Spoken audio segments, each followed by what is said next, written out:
Habang kwento, kaya masakit sa loob ko yung mga kumakabit sa asawa ng may asawa. Alam nyo, nag-start ako ng 7 years old nang ako'y magtrabaho. 7 years old, totoo yun. Nag-high school ako at nag-college ako, self-supporting.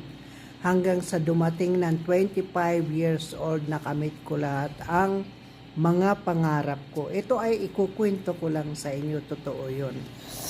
Nang ako'y nag-asawa, yun na nga. Nung may kumabit, nasira lahat yun.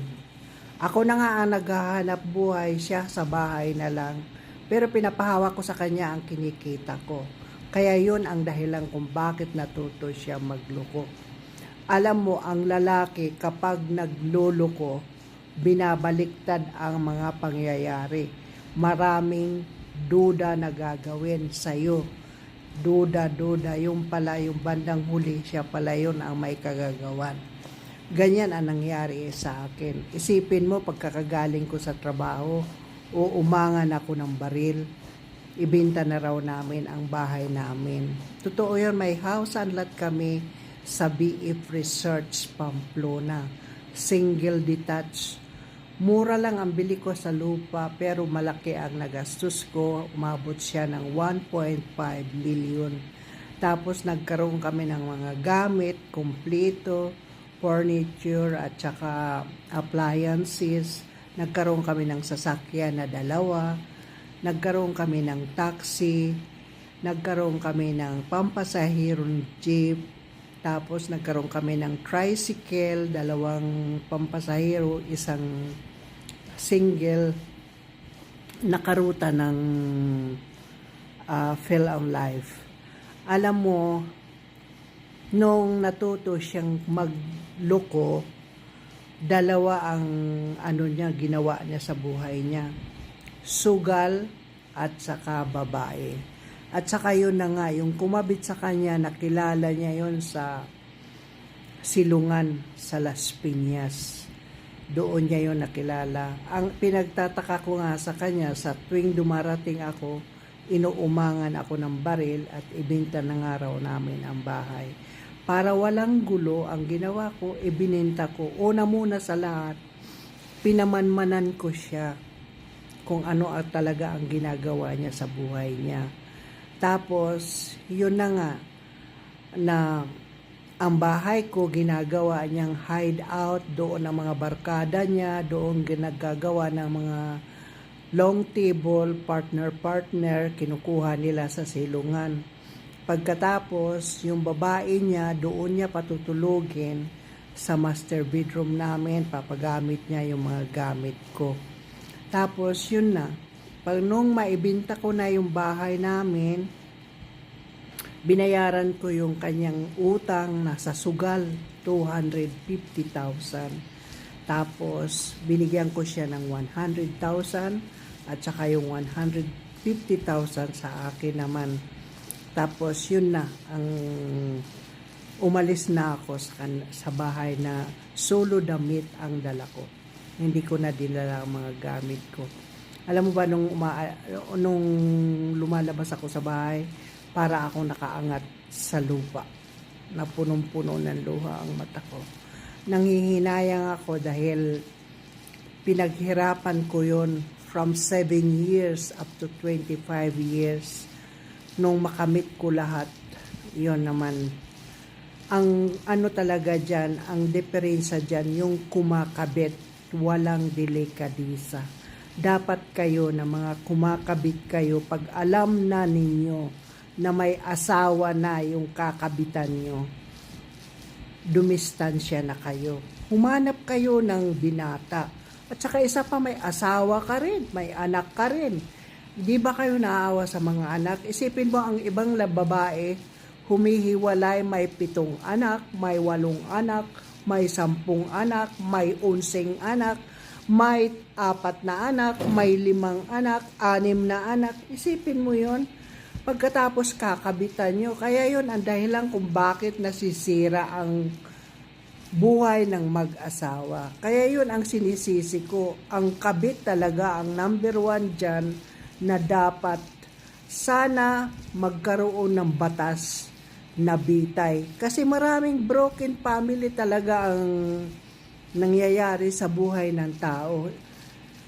Isipin mo, may asawa na siya, tapos kakabitan mo pa. Ako hindi ko sinasabing perfect ako, masama rin akong babae. Totoo yun, sinasabi ko sa inyo. Pero never kong ginawa yung kumabit ako sa asawa ng may asawa. Kaya lahat ng mga binoyfriend ko, 3. Nagkaroon ako ng karelasyon, 3, puro binata yun. Ay, yung isa, balo sa niya, sa asawa niya, namatay. Wala akong kinabit ni live-in na may asawa. Totoo yun. Para malaman nyo. Kasi alam ko kung gaano kasakit ang maagawan ng isang asawa. Masakit. Mabubuwag lahat ang inyong kabuhayan. Masisira lahat. Kaya talagang sana magkaroon ng batas na bitay sa mga kumakabit. Kasi yun talaga ang dahilan kung bakit nagkakaroon ng pagkakahiwa-hiwalay ang mag-asawa. Dahil dyan. So, sana marinig ito ng kahit saan na government. Totoo yun. Masakit ang maagawan ng asawa. Tapos yung kabuhayan nyo, nalustay lahat. Yan ang masakit. Kaya, sana, ihinihiling ko sa Panginoon Diyos o kaya magkaroon ng batas na bitay sa isang kumakabit. Talagang malaki ang galit ko sa kumakabit. Kasi yun talaga ang sumira sa mga pinaghirapan ko. Masakit sa loob ko yun. Sabi ko nga noon, kung makita ko lang ng personal yun, papatayin ko. Totoo yun, papatayin ko talaga. Hindi ko papatayin yung ex ko, papatayin ko yung kumabit. At tatadtarin ko talaga siya. Kaso hindi ko naman sila makita kung saan sila nagtago. Hindi ko alam kung saan sila. Kaya yun. Alam mo, sorry doon sa mga anak na nakakarinig nito. Yun ang dahilan kung bakit nasira ang buhay ko dahil dyan sa nanay mo. Totoo yun. Kasi alam mo, wala siyang delikadisa. Sinira niya ang buhay ko. Ako ang nagpakahirap, ako ang nagsikap para mabili ko lahat ang pangangailangan ko sa buhay. Matupad ko lahat ang aking mga pangarap. Pero ano ang ginawa ng nanay niyo?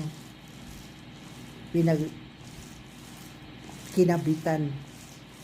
Tinuruan pa maging adik. Kaya yun ang dahilan kung bakit nasira na ang ulo niya. Ngayon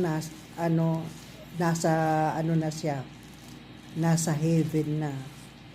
So sumalangit nawa ang kanyang kaluluwa. Ito ay naikukwento ko lang na mahirap talaga kapag ang mister mo mayroon babaeng kumabit.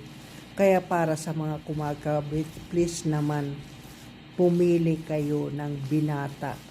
Huwag na yung may asawa.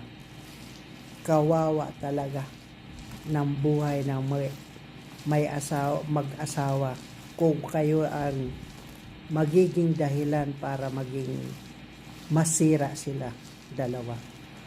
Kasi kalimitan talaga yun, yung mga kumakabit. Ang dahilan kung bakit nasisira ang buhay ng mag-asawa. Totoo yun.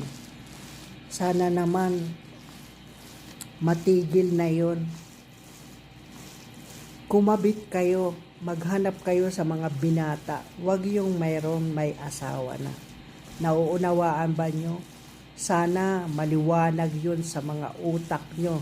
Yung mga babaeng may hilig kumabit